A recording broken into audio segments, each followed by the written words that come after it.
Dan inilah isi suratnya di dalam ya. Keterangan-keterangan tentang kelulusan, berapa jumlah siswa, laki-laki, perempuan, dan total yang lulus. Nah, ini bisa langsung kita print dengan mengklik print di sini. Ya Habibi ya Muhammad ya Rusal Khafiqaini ya Mu'ayya ya Mumajjad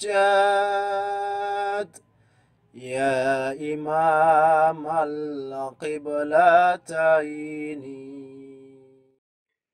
Assalamualaikum warahmatullahi wabarakatuh. Kembali lagi bersama saya di channel Asran N, tentunya di channel edukasi yang menghadirkan video-video tutorial dan video seputar pelajaran. Di kesempatan ini, kembali lagi saya akan berbagi tutorial tentang bagaimana cara mencetak SKL di PDUM.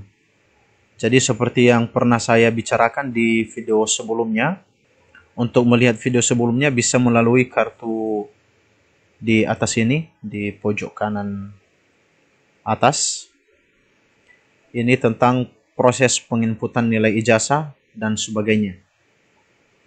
Nah, kali ini sesuai dengan pemberitahuan di web PDUM bahwa SKL akan aktif dan bisa dicetak pada tanggal 5 Mei 2022. Ini untuk tingkat SMA ya.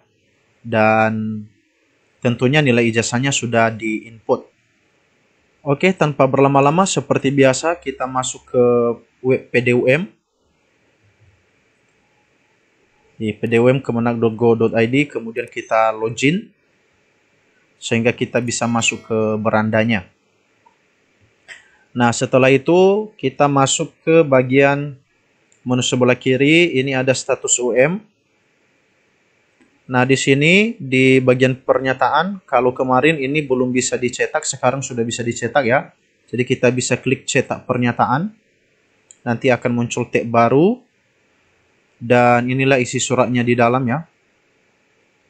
Keterangan-keterangan tentang kelulusan, berapa jumlah siswa, laki-laki, perempuan, dan total yang lulus. Nah, ini bisa langsung kita print dengan mengklik print di sini. Dan tinggal kita pilih jenis printernya. Kalau misalnya di sini yang terhubung sama saya di sini adalah Canon IP 2700, boleh langsung kita klik print. Kalau mau langsung di print. Tapi kalau tidak mau langsung di print,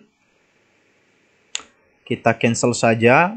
Kita boleh simpan dengan mengklik di sini save. Kemudian menyusul nanti kita akan cetak. Misalnya di sini surat pernyataan, langsung kita save.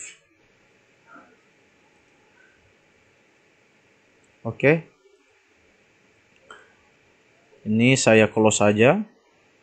Berikutnya kita masuk ke SKL. Ya, cetak SKL. Saya coba cetak SKL satu orang siswa. Ini atas nama Wahyu Nisa Fitri. Kita klik SKL.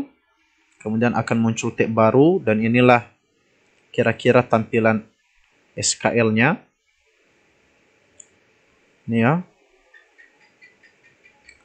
Bersama dengan nilai-nilai yang sudah kita input sebelumnya. Oke, sama seperti yang tadi, kalau mau di print langsung diklik ini, bagian print.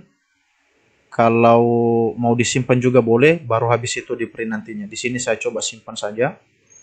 Save, kemudian saya masuk ke foldernya dulu. Langsung saya klik save. Oke, sudah tersimpan. Jadi seperti inilah tata cara untuk mencetak SKL Demikian yang bisa saya bagikan. Semoga bisa membantu dan tentunya dapat bermanfaat. Atas segala kekurangan mohon untuk dimaklumi. Assalamualaikum warahmatullahi wabarakatuh.